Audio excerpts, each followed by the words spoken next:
पुराने जमाने की ये कहानी है। एक प्रदेश में एक व्यापारी ने प्रेम विवाह लव मैरिज किया। हालांकि तब प्रेम विवाह करना कोई छोटी या आम बात नहीं थी, लेकिन फिर भी व्यापारी और उसकी प्रेमिका, जो अब उसकी धर्मपत्नी बन चुकी थी, उनका सच्चा प्रेम देखकर लोगों ने उन्हें स्वीकार कर लिया और लोग उनके प्यार की मिसाल देने लगे थे। वे दोनों भी अपने प्यार से भरे नए संसार में काफी खुश थे। लोग यह देखकर हैरान रह जाते कि उन दोनों में कभी किसी वस्तु या विषय को लेकर कभी झगड़े नहीं होते थे। व्यापारी और उसकी पत्नी ने अपना प्यार की रोशनी सदा रोशन रहे, इसके लिए एक नियम बनाया था। उन दिनों लोग रात को छतों पर मसाल जलाया करते थे ताकि घर आंगन में उजाला रहे और सोने के समय उन्हें बुझा देते। प्रेमी जोड़े ने तय किया था कि वे जब तक साथ रहेंगे तब तक उनके घर की मिसाल जलती रहेगी। अब रात होते ही पूरे प्रदेश में अंधेरा हो जाता, लेकिन एकमात्र इस व्यापारी का घर रोशनी से जगमगाता। इस प्रदेश का राजा एक बड़े से महल में रहता था। हर रात को सोने से पहले वो अपनी रानी के साथ महल के छत पर जाकर आसमान के नज़ारे देखता था। एक बार जब राजा अपनी रानी के साथ छत पर चांद सितारे देख रहा था, तब दोनों की नज़र व्यापारी के जगमगाते घर पर पड़ी। राजा और रानी दोनों ही उसके बारे में चर्चा करने लगे। राजा ने कहा, इस प्रेमी जोड़े में पति समझदार है, इसलिए उनका साथ अच्छे से चल रहा है। रानी राजा से सहमत नहीं थी। रानी का कहना था, जरूर पत्नी ही ज्यादा समझदार होगी और वो पति के और उसके घर वालों के गलतियों को नजरअंदाज कर देती होगी। इसके बिना उनके परिवार का इतने अच्छे से चलना संभव नहीं है। राजा रानी की चर्चा बहस में और फिर बाद में झगड़े में बदल गई। अंत में राजा ने कहा कि हम क्यों झगड़ा करें, एक काम करते हैं, उनकी परीक्षा लेते हैं और देखते हैं कौन ज़्यादा समझदार है। रानी को भी यह सुझाव पसंद आया। राजा ने उनकी परीक्षा लेने के लिए एक योजना रानी को बताई। अगले दिन योजना के मुताबिक रानी व्यापारी के घर एक स्त्री को भेजा। वह स्त्री व्यापारी के पास गई और उससे बोली, मैं तुम्हारे लिए रानी का एक संदेश लेकर आई हूँ। वो स्त्री संकोच करते हुए व्यापारी से बोली कि रानी को तुम बहुत पसंद आ गए हो। अगर तुम अपनी पत्नी को छोड़ दो या उसकी हत्या कर दो तो रानी तुमसे शादी करने के लिए तैयार है। महिला की बात सुनकर व्यापारी को गुस्सा आ गया, लेकिन उसने अपने गुस्से पर काबू रखते हुए उस महिला से कहा कि ऐसी 1000 रानियां भी आ जाएंगी तब भी मैं अपनी पत्नी को धोखा नहीं देने वाला। तुम मेरी तरफ से रानी से माफी मांग लेना और कहना ऐसा प्रस्ताव दोबारा ना भेजे। उस स्त्री ने व्यापारी ने जो कहा था वो बात राजा और रानी को जाकर बता दी। व्यापारी का ऐसा जवाब सुनकर राजा खुश हो गया, क्योंकि राजा जैसा सोचता था व्यापारी उतना ही समझदार निकला। अब व्यापारी की पत्नी की परीक्षा की बारी थी। राजा ने एक आदमी को उसके पास भेजा। आदमी ने व्यापारी की पत्नी से कहा, राजा को तुम पसंद आ गई हो। राजा ने कहा है, अगर तुम अपने पति को मार देती हो तो वो तुम्हें उनकी रानी बना लेंगे। आदमी की बातें सुनकर पहले तो व्यापारी की पत्नी कुछ भी नहीं बोली। जब आदमी वहां से जाने लगा तब पीछे से व्यापारी की पत्नी ने कहा कि आज रात को जब मसाल बुझ जाएगी तो समझ लेना कि मैंने अपने पति की हत्या कर दी है। राजा के आदमी ने इस घटना का वर्णन राजा और रानी के सामने जाकर किया।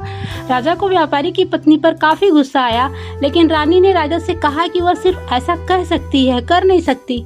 आखिर वह उसकी पत्नी है और प्रेमिका भी। राजा ने तय किया कि व्यापारी को खतरे में नहीं डालना चाहिए, इसलिए राजा ने अपने कुछ सिपाहियों को आदेश देकर उसके घर के पास खड़ा रहने के लिए कहा। राजा ने उनको समझाया कि जैसे ही व्यापारी के घर की मसाल बुझे तो तुरंत उसके घर में घुस जाना और व्यापारी को बचा लेना। रात होते ही राजा और रानी अपने महल के छत पर आकर व्यापारी के घर की तरफ देखने लगे। आधी रात हो गई लेकिन कुछ भी नहीं हुआ। रानी राजा से कहने लगी, देखा, मैं कहती थी ना कि वो सिर्फ कह सकती है, ऐसा कर नहीं सकती। रानी ने यह सब तो कहे ही थे कि राजा ने देखा कि व्यापारी के घर की मसाल बुझ चुकी है। राजा को व्यापारी की चिंता होने लगी। थोड़ी देर बाद राजा के वह सिपाही जो व्यापारी की सुरक्षा के लिए वहां खड़े थे, राजा के पास आए और उन्होंने राजा को व्यापारी की मौत की खबर सुनाए। राजा ने कहा, तुम्हारे होते हुए व्यापारी कैसे मर सकता है? सिपाहियों ने कहा कि उसकी पत्नी ने दिन में ही जहर दे दिया था और रात को पति के मरने के बाद उसके घर की मसाल बुझाई, इसलिए हम कुछ भी नहीं कर पाए। राजा को इस घटना से न सिर्फ व्यापारी की पत्नी से बल्कि औरत जात से ही नफरत हो गई। व्यापारी की पत्नी के बेवफाई के विचार उसे पूरी रात आते रहे। राजा उस रात एक भी मिनट सो नहीं पाया।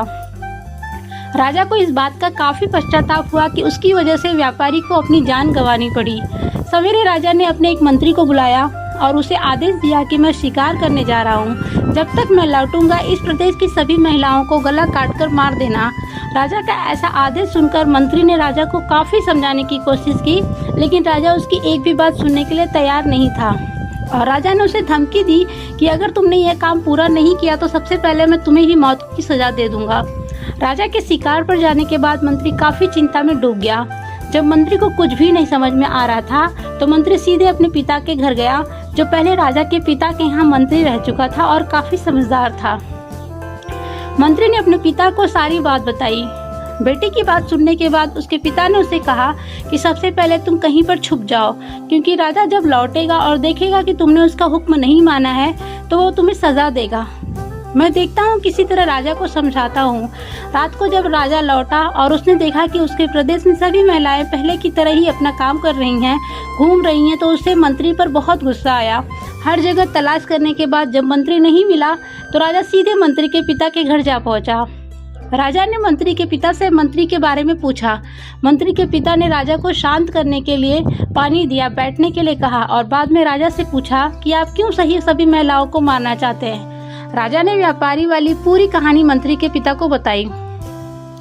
मंत्री के पिता ने राजा से कहा कि आपने जो फैसला किया है मैं उसे सही या गलत नहीं बता रहा हूँ, लेकिन मैं जो एक छोटी सी कहानी जो मैं जब मंत्री था तब मेरे साथ घटित हुई है वह मैं आपको सुनाता हूँ। उसे सुनने के बाद आप जो फैसला करेंगे वह हम लेंगे। मंत्री के पिता ने कहा, एक दिन जंगल से गुजर रहा था, अचानक एक नकाबपोश घोड़े पर सवार होकर आया और मुझे बंदी बनाकर घसीटते हुए कब्रिस्तान लेकर गया। वो मुझे एक कब्र के पास लेकर आया। वहाँ पर पहले से एक कब्र खुदी हुई थी और एक सर कटा आदमी उस कब्र में था। उस नकाबपोश ने मुझे उस कब्र में मिट्टी डालने के लिए कहा। जब मैंने कब्र को पूरी तरह मिट्टी से ढक दिया तब उसने मुझे बाजू में एक और कब्र खोदने के लिए कहा। मुझे लगा ये दूसरी कब्र मेरे लिए ही खोदी जा रही है। कब्र पूरी तरह तैयार होने के बाद उस नकाबपोश ने अपने चेहरे से नकाब हटाया तो मैं देखकर चौंक गया, क्योंकि वह एक बहुत ही सुंदर महिला थी। उसने मुझे कहा कि तुम डरो मत, यह कब्र तुम्हारे लिए नहीं है बल्कि यह कब्र मेरे खुद के लिए है।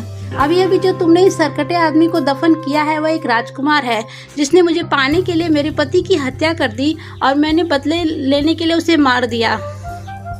मैं अपने पति से बहुत ज़्यादा प्यार करती हूँ, इसलिए मैं इस जन्म में जिंदा नहीं रहना चाहती और उनके कब्र के बाजू में मरकर दफन होना चाहती हूँ, ताकि अगले जन्म में फिर से उनकी हो सकूँ। इतना कहकर उस महिला ने अपनी गर्दन पर चाकू रखकर गर्दन काट ली और उस कब्र में गिर पड़ी।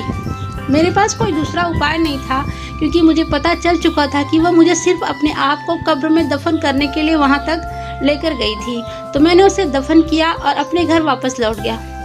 महाराज, आपने जिस घटना को देखा है उसमें एक महिला ने धोखेबाजी की है, लेकिन मैंने जो कहानी सुनाई है, मैंने जिस घटना को अनुभव किया है, उसमें एक महिला ने अपने पति के प्यार में अपनी जान दे दी। अब आप ही बताइए महाराज, अगर एक महिला बेवफा निकली तो क्या सभी महिलाएं बेवफा होंगी? एक महिला की किए की सजा सभी महिलाओं को देना क्या उचित होगा? राजा को बूढ़े मंत्री की बात अच्छी तरह से समझ में आ गई और उसने सभी महिलाओं को मारने का ख्याल अपने मन से निकाल दिया। दोस्तों, ये कहानी हमें समझाती है कि दुनिया में भिन्न भिन्न तरह के लोग हैं, भिन्न भिन्न तरह के उनके विचार हैं और उतने ही अलग तरह के सबके व्यवहार हैं। हम एक आदमी का व्यवहार देखकर बाकी सबके लिए कोई फैसला नहीं कर सकते। आज के दौर में ये बात बहुत अच्छी तरह से सबको समझनी चाहिए, क्योंकि आजकल ऐसा होता है कि जब कोई प्यार में धोखा खाता है तो सभी औरतों को या फिर सभी पुरुषों को नफरत की दृष्टि से देखने लगते हैं, सभी को एक ही तराजू में तोलने लगते हैं। आपको इस कहानी के बारे में क्या विचार है?